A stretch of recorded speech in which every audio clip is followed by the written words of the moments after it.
How to turn off the orange dot on your iPhone. The orange dot on your iPhone means an app is using your microphone. It is a privacy feature introduced by Apple and you can't fully disable it, but here is what you can do. All you have to do is close apps using the microphone. Swipe up and close apps like Instagram, Snapchat, Facebook, TikTok, voice memos, phone, or FaceTime. Once no app is using the mic, the orange dot will disappear. So here, as you can see, when I use mic, you can see there is orange dot available, but when I don't, there won't be any orange dot available.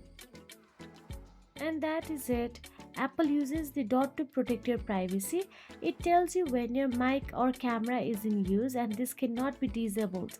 So if you found this video helpful, please like, share and subscribe our channel, and thank you so much for watching.